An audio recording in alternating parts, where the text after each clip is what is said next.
Yes. Okay. So let's start at the beginning here and take it step by step because that's like the 20,000 feet up view of what's happening. But let's break it down. So April 4th, it comes out that Elon Musk has acquired 9.1, 9.2, depending on who you ask, percent of Twitter. Just slightly more than 73 million shares. And he becomes the largest shareholder of Twitter. So that's April 4th. Shortly thereafter, he's offered a seat on the board, but their condition is that he cannot own more than 14.9% of Twitter. And overall, my impression was that Twitter did not seem interested in listening to what Elon Musk wanted to do. So, even though he was the largest shareholder, they mostly were like, fuck off, Elon. Like, you're not that important. We don't want to listen to you. Yeah. Now, as a response, Musk offered to buy Twitter for $54.20 a share. 420 blaze it, let's go. And if they don't accept his deal, he'll pull out. Now, this is, I believe, I think that Elon Musk has gone into this with probably thinking 10 steps ahead. He has a plan A, and then he has a plan AB if plan A succeeds, and then a plan B if it fails, and then a plan BA and a BC and a ADC. He probably has a whole bunch of different plans for depending on what happens with Twitter. He's not a dumb guy. Plans within plans, Thadrautha. Yeah. I think he's walking into this and he's already thought about what could happen, and he's acting accordingly. I think a lot of this was probably premeditated, but what he did do with the offering to just buy out Twitter was he put the board in a very difficult position where either A, they accept the buyout for the $54.20, which is a great offer. It's a premium on the stock. It's more than it's currently worth on the market, and everyone makes money, but they have to walk away from their evil little machine. Or B, they choose to reject the offer, and then Elon Musk says, "Okay, well then I'll probably sell my shares." And that's going to collapse the Twitter shares, the price of Twitter shares. And then all of the shareholders that are left holding the bags are going to be very, very upset. And in that case, the board would they have a responsibility to shareholders. And fiduciary responsibility. A fiduciary responsibility. They have a responsibility to their shareholders.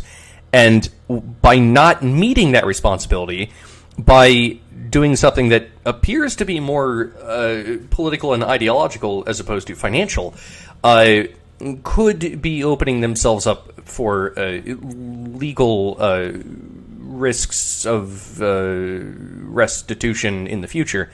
So Elon Musk has put the board in a very interesting position. The board has responded with the quote-unquote poison pill, which is also known as a shareholder rights plan. Isn't that a much better way of putting it? It's not a poison pill. It's a shareholder rights plan. Like how it wasn't the bill to spy on Americans. It was the Patriot Act. All right, so don't worry. It's just shareholder. Well, it's obviously the Ministry of Love and not the massive multi-story torture dungeon. Oh yeah, exactly. No. This is all good. It's look, guys. We're just trying to protect everyone's rights here. Don't worry about it. So yeah, that is basically the timeline of events of what has happened.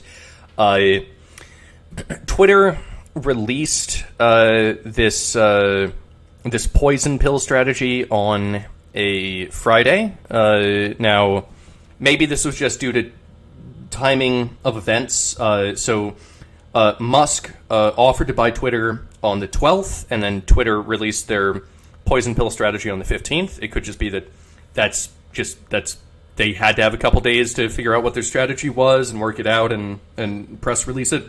But in general, when you release things on a Friday, that's where the news goes to die. No one is paying attention to news on a Friday, and so it's very if you have to release news that is bad for your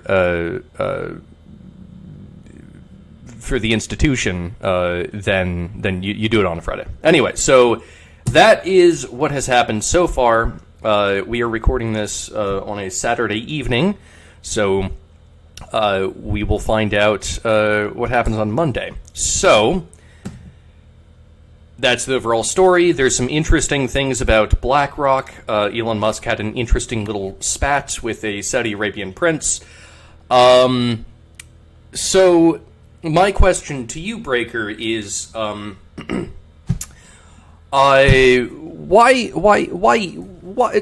is Elon Musk evil? Why can't he just let the establishment have Twitter? Like, why does he have to try to break their toys? What's going on here? Now, I've heard a lot of conflicting opinions about Elon Musk's ultimate motives regarding this. Like, some people say it's just like it's a way to like boost his image so that he can funnel all of this good PR that he's getting from this into some other side project that has nothing to do with Twitter, and he's ultimately just going to pull out and drop the bag any fucking way. And then there's the notion, it's like, hey, Elon has come to save the day of Twitter, and he's like going to get rid of all this fucking censorship and bring back Donald Trump and all this other fantastical QAnon-esque shit. I think it's probably somewhere in the middle of those two grand eloquent narratives, whether he's like absolutely evil and self-interested, self-motivated, and he's this altruistic good guy like a fucking billionaire Superman that comes in to swoop the day. It's probably somewhere between those, in all honesty, as real life often is a mediation between these extreme opposites. Rarely does anyone exemplify the ideal of either side of that. Yeah, go ahead. As to where exactly he falls in that spectrum, I personally am leaning more in the direction of the billionaire Superman, which I think you would probably agree with as well. But you also have to take into account, like, Elon Musk is like a master fucking PR guy, which is strange because he's such a massive spurgatron. If you hear him talk in like a speech for more than 2 minutes, it's like, you see, my new truck, it goes very fast. Here is a graph of my truck going fast. See the gasoline truck? See my truck? The gasoline truck is catching up. It's still going. Mine's already at the finish line, but we'll just wait for that gasoline truck to come up. And then everyone claps and cheers and laughs. There's I think with his Cybertruck, he put bulletproof glass on it, right? And then he was in an interview. It's badass. Yeah, he was in an interview, and someone's like, "Well, why the bulletproof glass?" Well, you see, it's badass. Oh, okay. Well, that's a good enough reason for me. Fucking A. So let's go like super conspiracy with that. Let's say that he's actually building a fucking technological drone army, and he's gonna, like Dr. Evil style or Lex Luthor style, push a button, and all the freaking trucks are gonna be under his control like Maximum Overdrive, and he's gonna take down the government. That's like the super QAnon conspiracy. No. I got a way better conspiracy. Neuralink, right? Oh God! Yeah, he gets everyone to have Neuralink, and everyone trusts Elon Musk because he's always been the good guy. But actually, then he flips a switch. Boom! Now he has everyone's a zombie, and he has control over everyone, and that's how he conquers the world. He does it with a smile, and everyone loves him. But boom! Yeah, he's bent on world domination. He's worse than the Germans.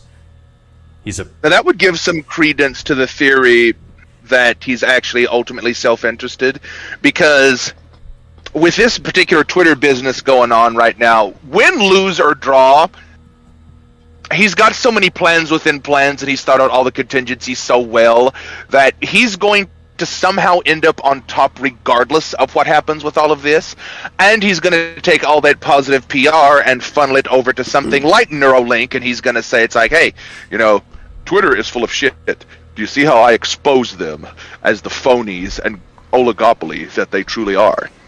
Well, with my company, Neuralink, you won't have to worry about censorship. You will be plugged in to the network, and you will be able to seamlessly communicate freely and openly with everyone else on the network. And there will be no curation and no censorship.